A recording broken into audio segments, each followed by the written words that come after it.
몇 년 동안은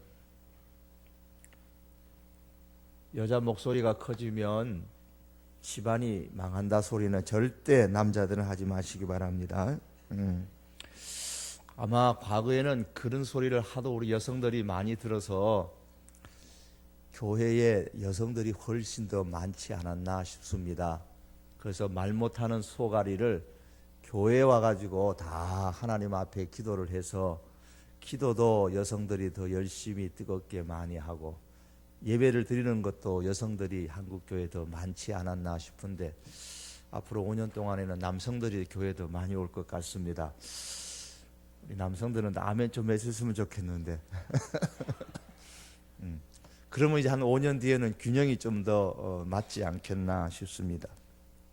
대선에서 우리 박근혜 후보자가 차기 대통령으로 당선됐는데 한 기자가 이 당선인에게 질문을 합니다. 이거는 진짜 얘기가 아닙니다. 또 진짜로 듣지 마시고요. 고 유경수 여사는 공산당의 총에 의해 가지고 또 고 박정희 대통령은 부하의 총에 의해서 세상을 던졌습니다. 당선인께서는 공산당의 총과 부하의 총보다 더 무서운 게 뭡니까? 이렇게 짓궂게 물었답니다. 그러니까 당선인이 하는 말이 나는 총이 무서워요. 그런데 공산당 권총도 부하의 권총도 안 무섭고 그보다 더 무서운 게 있는데 저는 딱 하나 있습니다. 그게 뭡니까? 국민들의 따가운 눈총입니다. 그래서 공산당의 권총도 부하의 권총도 아니고 국민들의 눈총이 더 무섭다. 이제 우리 새로운 대통령이 차기 대통령이 국민들의 눈총을 의식하고 또 교회의 눈총을 의식하고 바라기는 아직까지는 안 그러겠지만은 하나님의 눈총을 의식해서 우리 좋은 정치, 행복을 주는 그런 정치 할 수 있도록 우리가 배후에서 많이 기도해 주시기를 바랍니다. 그게 곧 누구를 위한 거냐? 우리 가정을 위한 것이고 우리 자신들을 위한 겁니다. 지금까지 봉인된 인이 개봉이 될 때마다 재앙이 땅에 쏟아졌죠. 나팔 소리가 날 때마다 재앙이 또 땅에 쏟아지고 대접이 쏟아질 때마다 심판의 재앙이 땅에 쏟아졌습니다. 그 환상을 보면서 요한이 그 환상을 본 거지 뭐 실제로 일어나고 있는 현상을 본 건 아니잖아요. 그 환상을 보면서 요한의 마음이 어땠을까요? 자, 입장을 바꾸어서 저나 여러분들이 그 반몬섬에서 기도하는 중에 혹은 뭐 말씀을 읽는 중에 하나님께서 그런 환상을 보여줬습니다. 재앙의 환상, 인재앙의 환상과 나팔 재앙의 환상. 나팔을 빵 불 때마다 그냥 땅에 재앙이 막 엄청난 재앙이 떨어지는. 그리고 막 대접을 쏟아버리니까 그릇을 쏟으니까 거기서 막 엄청난 재앙들이 땅에 막 떨어지는 그런 환상을 보았다. 여러분 어떨까요?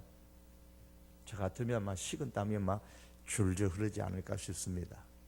간혹 사람들 가운데는 자다가 가위 눌림을 당했다는 그런 분들이 있죠. 꿈속에서도 무척 용을 쓰고 힘을 너무 많이 썼다라는, 그래서 그냥 등줄기에 땀이 줄줄 날 정도로 그렇게 힘을 썼던 사람들의 얘기도 들어봅니다. 그런데 요한이 이 재앙 시리즈의 모든 환상을 봤을 때에 온몸이 떨리지 않았을까 싶습니다. 재앙을 볼 때에, 그 재앙의 환상을 볼 때에 마음과 몸의 떨림과 두려움이 강하면 강할수록 오늘 본문에 나오는 19장의 이 환상을 보았을 때에, 구원의 환상이거든요. 이 구원의 기쁨이 훨씬 더 이 요한에게 컸을 것이다 라는 생각이 듭니다. 지금까지는 계속해서 재앙의 그러한 환상들을 봤는데 19장에 와서는, 물론 간간히 있기는 있었습니다만은 이 19장에 와서는 엄청난 구원의 기쁨의 환상을 봅니다. 오늘 본문에 보시면 19장에는 두 개의 구원에 관한 그림이 나옵니다. 이미지가. 하나는 혼인잔치의 그림이 나오고 또 다른 하나는 전쟁의 그림이 나옵니다. 먼저 혼인잔치를 축하라도 하듯이, 그 결혼잔치를 축하라도 하듯이 먼저 하늘의 찬양 소리가 울려 퍼집니다. 그런 다음에 이제 결혼잔치가 벌어지는데, 신랑은 예수님이고 신부는 성도들입니다. 8절에 보시면은 신부는 빛나고 깨끗한 세마포 옷을 입는다 그랬습니다. 이 세마포 옷에 관한 것은 요한계시록 4장 4절에 보시면 24장로가 흰옷을 입는다 그랬고, 7장 9절의 말씀 보면 아무라도 셀 수 없는 큰 무리가 흰옷을 입는다. 또 7장 14절에 보니까 어린 양의 피로 그들의 옷을 씻어 희게 했다 그랬습니다. 그리고 19장 오늘 8절뿐만 아니라 14절의 말씀에도 보면 하늘에 있는 군대들이 희고 깨끗한 새 마포 옷을 입었다 그랬습니다. 그러니까 여기서 나오는 흰옷 세마포 옷을 입은 사람들은 다 뭐냐면 성도들을 상징하는 그러한 이름들입니다. 자, 이런 말씀을 보고서 성도는 천국 가면 다 흰옷을 입고 사는구나. 여러분, 옛날에 여러분들도 그러셨죠? 부활절 되면 어떻게 합니까? 부활절 새벽에 흰 한복을 입고, 마치 소복처럼 느껴졌어요. 그 흰 한복을 입고 교회에 오셨죠? 네, 제 어머니 기억도 그렇습니다. 제 집사람도 부산에서 한 몇 번 하더니만 아무도 안 하니까 막 그냥 안 입더라고요. 새벽이면, 부활 새벽이면 흰 한복을 입고 우리 여성들이 와서 부활의 주님을 맞이한대. 그게 뭐냐? 왜 흰 한복이냐? 그 흰옷에 대한 성경이 말씀하고 있기 때문에 그렇습니다. 그런데 우리가 오해를 말아야 될 것은, 천국에 그러면 백인 민족만 있느냐? 흰옷 입은 사람만 있느냐? 그럼 흰옷 좋아하는 사람만 천국에 있느냐? 그런 말씀이 아니죠. 이 흰옷을 문자적으로 그대로 받아들이면 안 됩니다.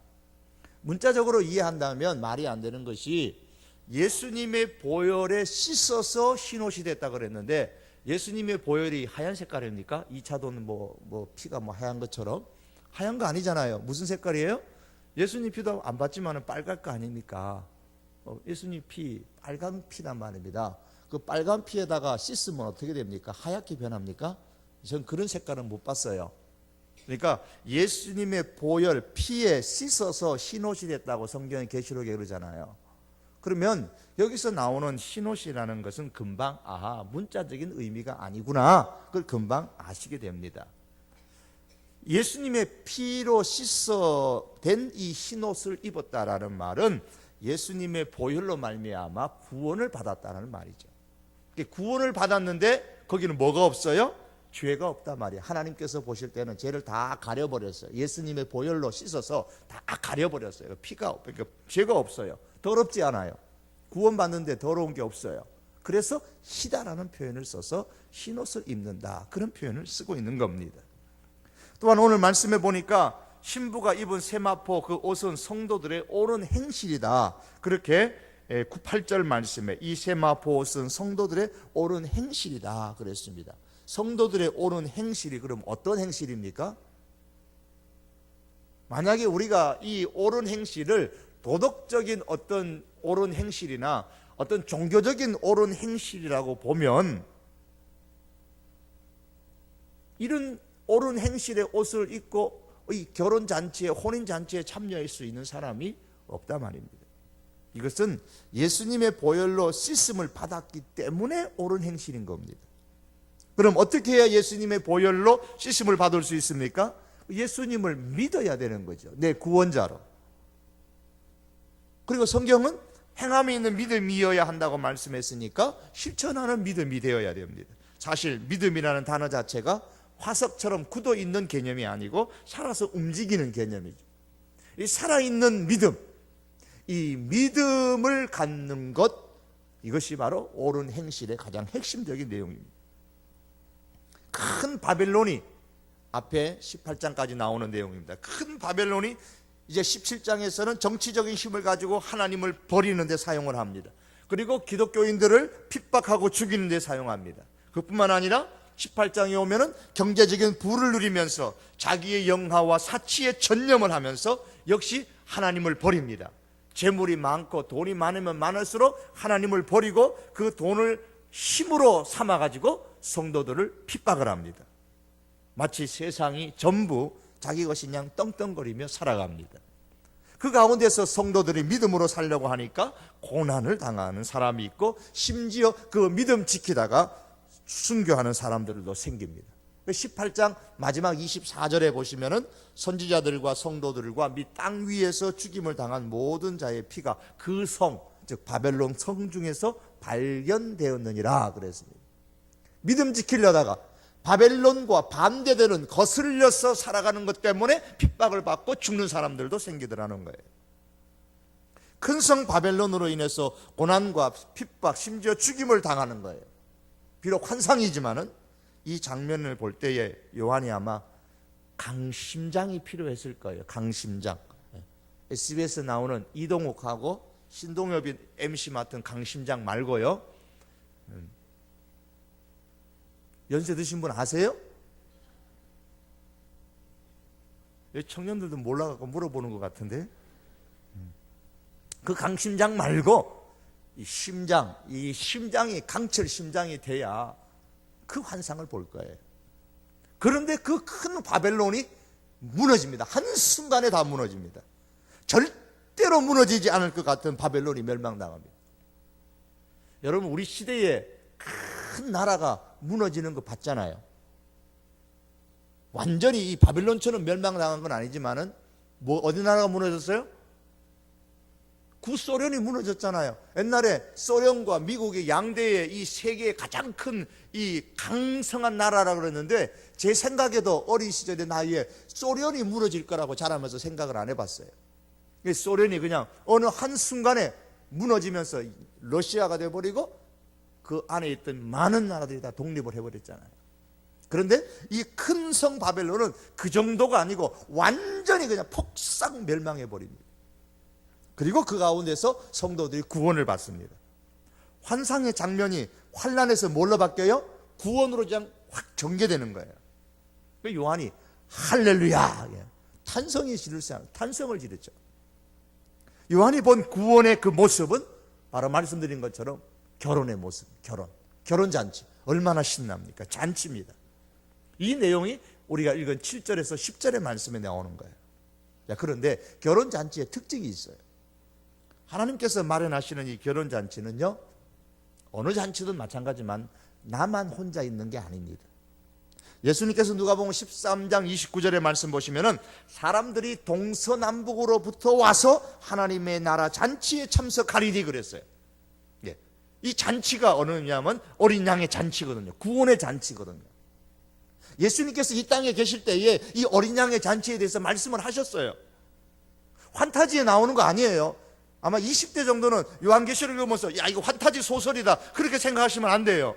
워낙 환타지 소설을 좋아하다 보니까 성경을 계시록 읽으면서까지 이거 환타지 소설 같다 그렇게 생각하시면 안 돼요.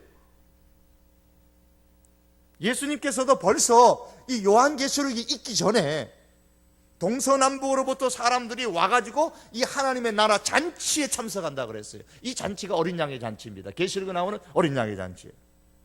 하나님의 나라 잔치에 참여하는 사람들이 어디서 온다고요? 동서남북 사방에서 옵니다. 잔치가 혼자만의 행사가 아니듯이 구원 역시도 혼자만의 행사가 되어서는 안 되는 거예요. 구원의 실제 장면은 항상 공동체적이어야 됩니다. 구원에 참여하는 사람이 많아야 한다는 거예요. 그러므로 결혼잔치는 복음 전도가 구체화된 자리인 겁니다.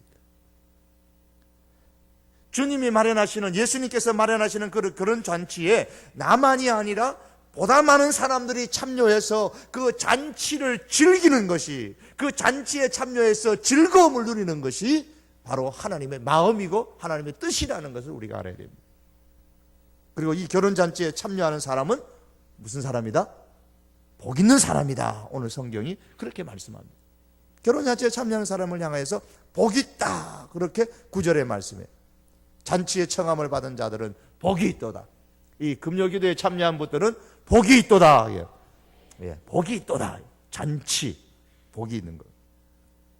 그러므로 하나님의 이 마지막 심판이 분명히 있고 하나님께서 마련하시는 이 결혼잔치가 있고 그 결혼잔치에 참여하는 사람이 복 있는 사람임을 우리가 확실히 믿는다면 성도인 우리는 이 땅에서 몇 가지를 결단을 해야 됩니다.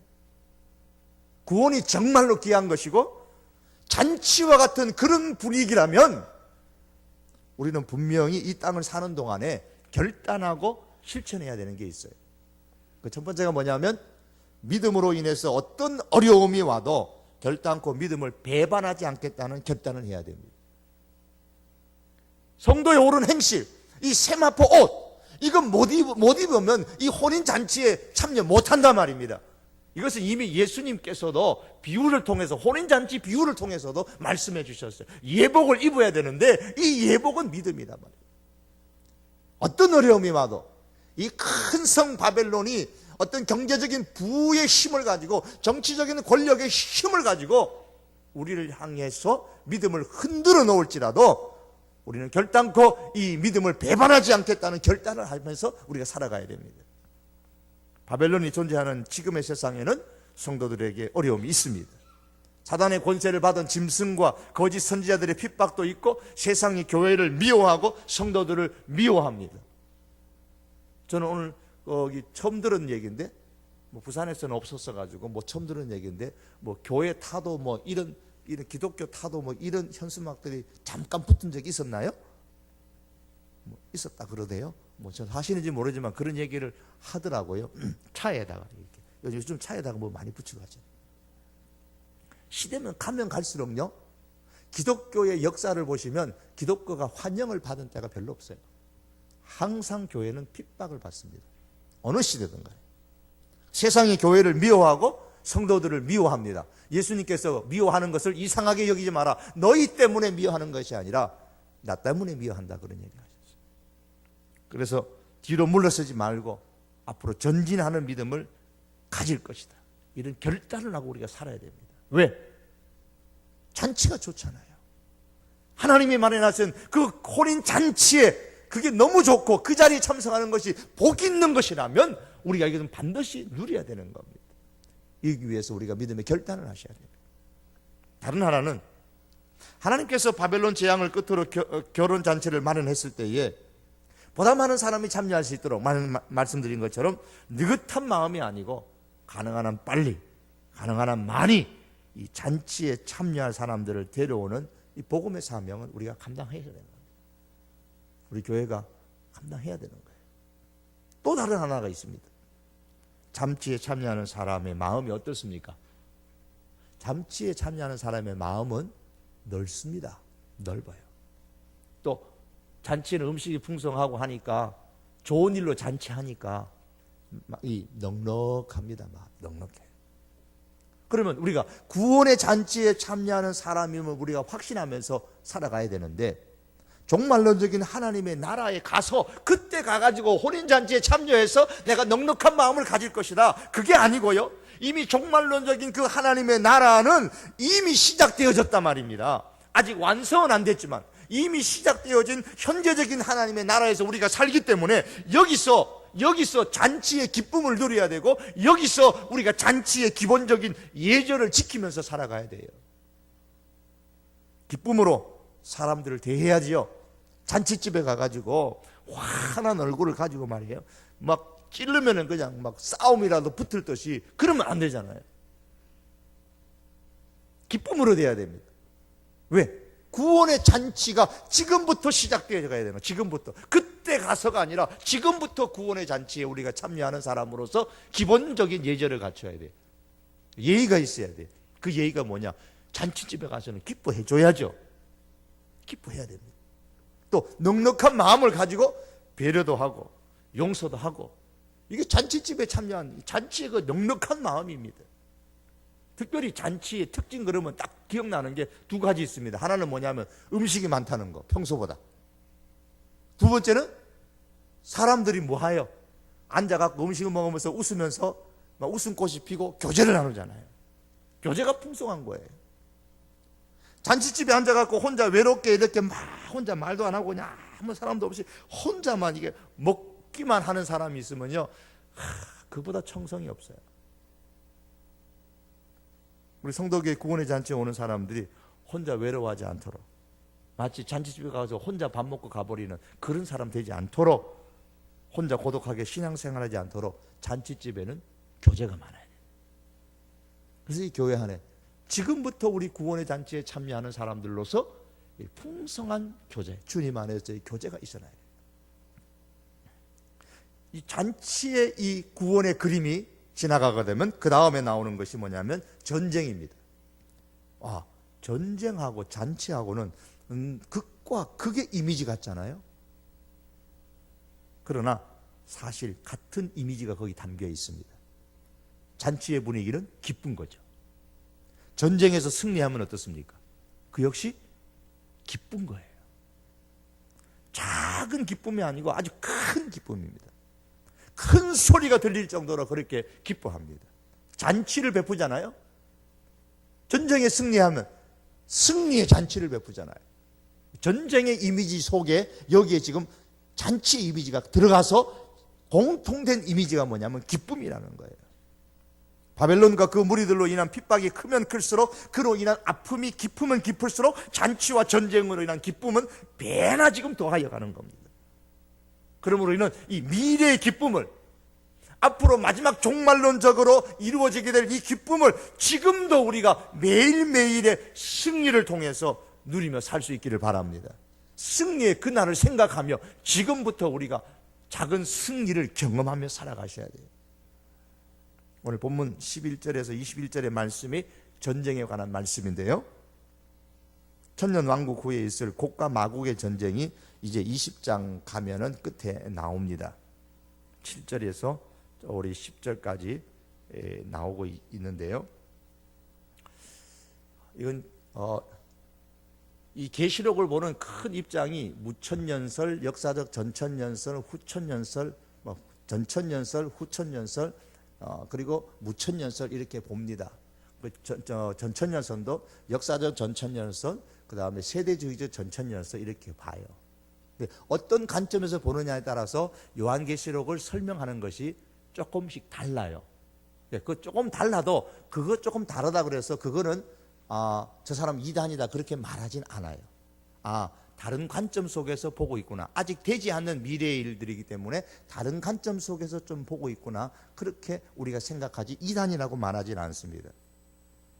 이 무천년설의 입장에서 보면은 이 아마겟돈 전쟁과 마곡의, 곡과 마곡의 전쟁은 같은 것이다고 이렇게 봅니다만은 저는 좀 다른 관점에서 봅니다. 왜냐하면 이 곡과 마곡의 전쟁은 천년 왕국이 지난 다음에 일어나는 사건이고, 아마겟돈 전쟁은 천년 왕국이 일어나기 전에 생기는 것이기 때문에 저는 좀 다르게 그렇게 봅니다. 어쨌든 이 본문에 나오는 이 전쟁은 아마겟돈 전쟁이라 그렇게 말합니다.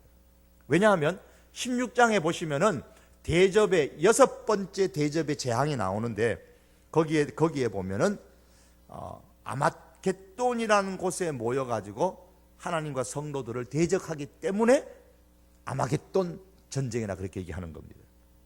계시록 16장 13절, 14절, 16절에 보시면 내가 보면 개구리 같은 새 더러운 영이 용의 입과 짐승의 입과 거짓 선지자의 입에서 나와서 귀신의 영입니다. 귀신의 영이, 이 새 영이 히브리어로 아마겟돈이라 하는 곳으로 왕들을 모으더라 그랬습니다. 이게 아마겟돈 전쟁인 겁니다.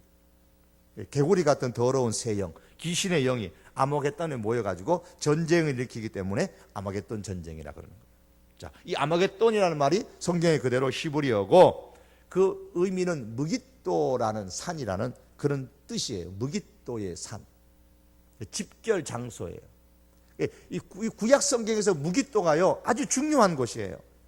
이스라엘의 유일한 곡창지대가 이스라엘이 아니고 이스르엘 평야인데, 이 이스라엘 평야로 들어가는 관문에 무깃도라는 도시가 있어요.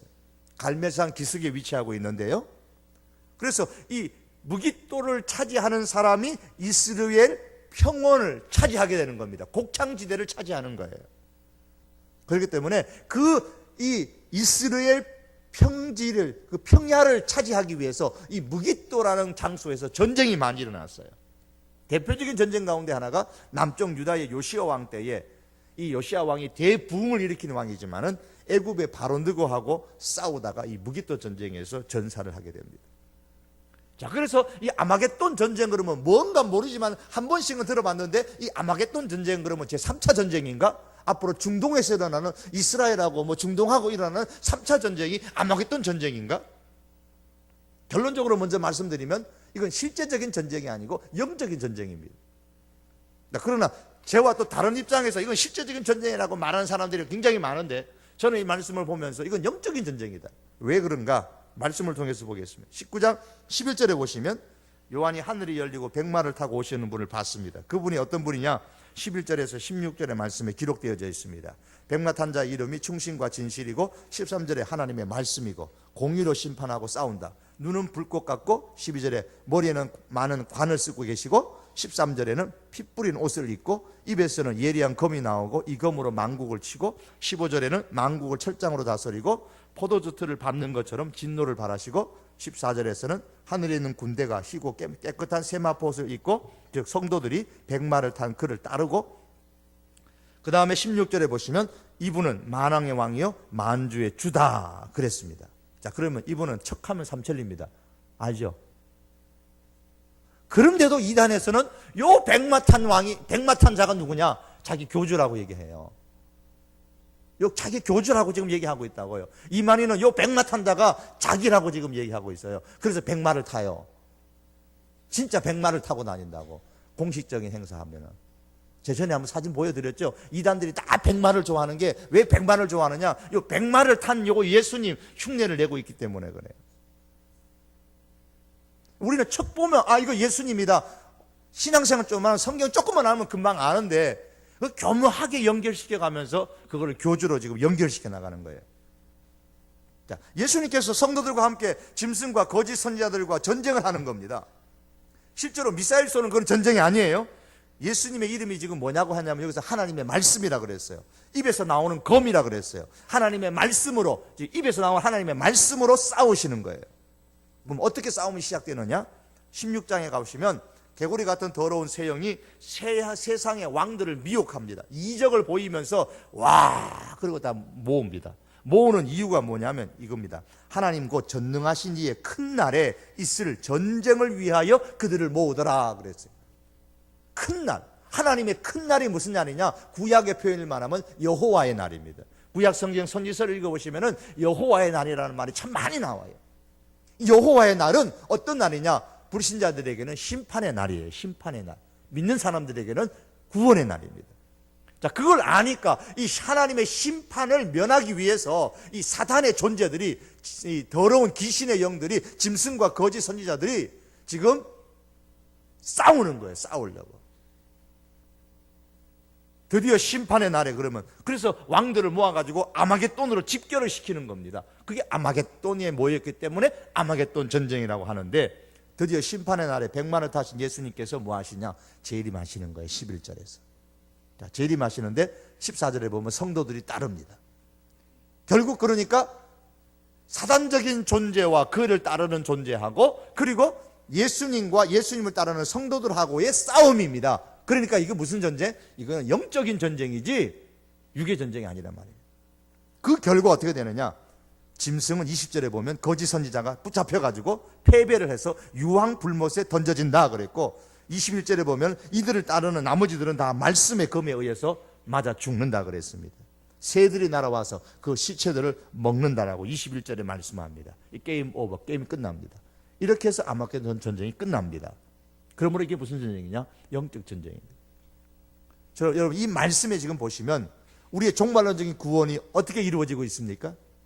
전쟁을 통해서 지금 이루어지고 있잖아요. 구원은 곧 전쟁입니다. 이 구원이 전쟁을 통해서 지금 이루어지고 있잖아요. 여호수아가 전쟁을 통해서 가나안 땅을 정복해 갔잖아요. 이것은 구원, 하나님의 나라에 대한 하나의 그림인 거예요. 신약에 오면 예수님께서는 이제 실제적인 전쟁이 아니고 영적인 전쟁, 말씀과 기도로 사탄의 세력과 전쟁을 하셔가지고 예수님이 승리를 하셨습니다. 대표적인 것이 40일 동안 광야에서 사단과의 싸움에서 승리하셨고, 마지막 겟세마네 동산에서 기도하시면서 십자가를 지시기로 결정을 하시고 사단의 유혹을 물리치고 하나님의 뜻에 순종하셨습니다. 그래서 사단의 전쟁에서 승리하십니다. 이제 세상 종말에는 백마를 타시고 이것도 마찬가지입니다. 흰옷 입는 거하고 같은 묵시문학의 비유적인 표현인데, 뭐 백마 타고 온다고 해서 예수님 직접 백마를 타고 이렇게 내려오시는 게 아니에요. 뭐 어디 가면은 뭐 구름 타고 오신다 그랬는데 여기는 왜 또 백마 타고 오시냐 그래요. 백마리라는 것은 이 백마리 그 당시에 상징하는 의미가 있습니다. 그것이 이미지가 있어요. 그게 뭐냐면은 힘과 이 심판을 의미하는 겁니다. 그래서 강력한 심판자로 오신단 말이에요. 예수님의 재림은 강력한 심판자로 지금 오시는 거예요. 자, 예수님과 성도들을 대적하던 짐승과 거짓 선지자가 어떻게 됩니까? 20절을 보십시오. 유황불에 던져진다. 19장 20절에 이 둘 짐승하고 거짓 선지자가 산채로 유황불 불붙는 못에 던져진다. 이게 지옥입니다. 예수님께서 마태복음 25장 41절에서 말씀하신 지옥입니다. 마귀와 그의 사자들을 위해 예비된 영영한 불에 들어가라. 그래요. 마귀와 그의 사자들을 위해서 주입니다. 마귀. 그럼 그의 사자들이 누구냐? 여기 지금 짐승, 그 다음에 거짓 선지자, 불신자들이 나오고, 마귀는 이제 좀 더 나가면 20장 10절에 가면 나옵니다. 이렇게 해서 사단의 모든 짐승과 거짓 선지자가 유황불에 던져지고, 마귀는 어떻게 됩니까? 천사들에 의해 가지고 무저갱에 1000년 동안 결박되게 됩니다. 20장 1절에서 3절의 말씀이에요. 자, 이때 이 땅에서 천년 왕국이 이루어지게 되고요. 오늘 말씀을 좀 넘어가겠습니다. 그러면 천년 왕국이 끝난 다음에 이제 오늘 말씀에 보면은 사단이 잠깐 노임을 받는다 그랬습니다. 노임을 받아서 이제 다 모든 권세들을 다 모아가지고 유혹해가지고 이제 하나님과 대적하려고, 주님과 대적하려고 합니다. 그게 20장 7절에서 8절의 말씀입니다. 그러나 하나님께서 불러서 완전히 멸해버리십니다. 불러서 멸하시는 것이 이제 7절에부터 10절에 나옵니다. 그러면서 여기에 10절에 보시면 20장 10절에 그들을 미혹하는 마귀가 불과 유황못에 던져져. 먼저는 거기에 누가 들어가 있어요? 먼저 그 짐승과 선지자가 있고 세세토록 밤낮 괴로움을 받는다. 왜 괴로움을 받습니까? 복음서에 보시면 구더기도 죽지 않는 것이 유황불이기 때문에 그랬습니다. 유황불 속에는 구더기도 죽지 않는다 그랬으니까 괴로움을 당하고 있는 겁니다. 죽지는 못하고. 그리고 최후 심판인 이 신보자 심판, 우리는 백보자 심판이 거기서 나오고 있습니다. 요한복음 5장 29절의 말씀에 주님이 말씀합니다. 선한 일을 행한 자는 생명의 부활로, 악한 일을 행한 자는 심판의 부활로 나오리라. 이 죽은 자들이 살아나서 마침내 백보자 심판에서 심판을 이제 받게 되는 것이죠. 그러면 불신자는 어떻게 됩니까? 20장 15절의 말씀에 누구든지 생명청에 기록되지 못한 자는 불못에 던져지더라.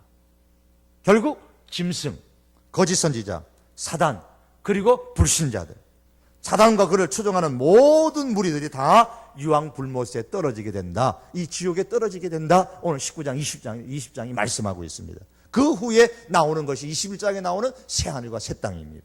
이것은 제가 다음에 말씀드리겠습니다. 여러분, 구원은 무엇으로 이루어진다고요? 전쟁을 통해서 이루어집니다. 백마 타고 오시는 예수님이 재림하실 때만 예수님을 따를 것이 아니라 지금부터 우리가 예수님을 따라야 되는 거예요.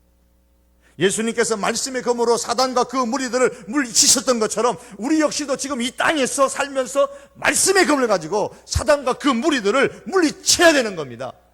구원은 전쟁을 통해서 오는 거예요. 영적인 전쟁입니다. 바울은 구원은 전쟁을 통해서 온다는 사실을 깨달았기 때문에 에베소서 6장 말씀에서 뭐라 그랬습니까? 우리의 씨름은 혈과 육에 상대하는 것이 아니고 통치자들과 권세들과 이 어둠의 세상 주관자들과 하늘에 있는 악의 영들을 상대합니다.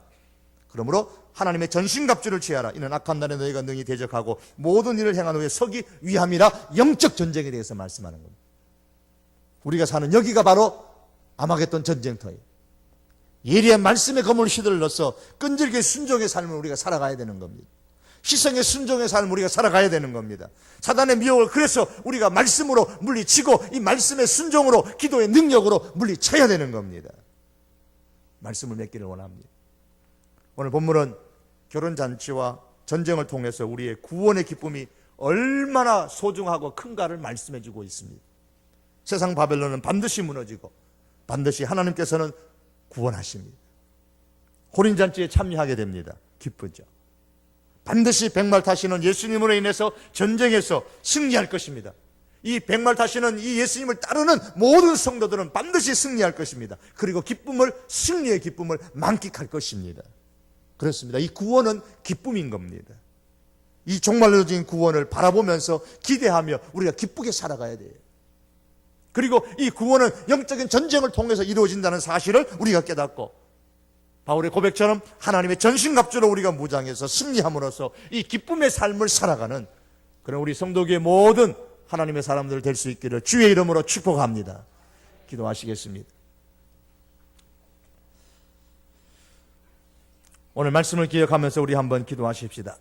하나님,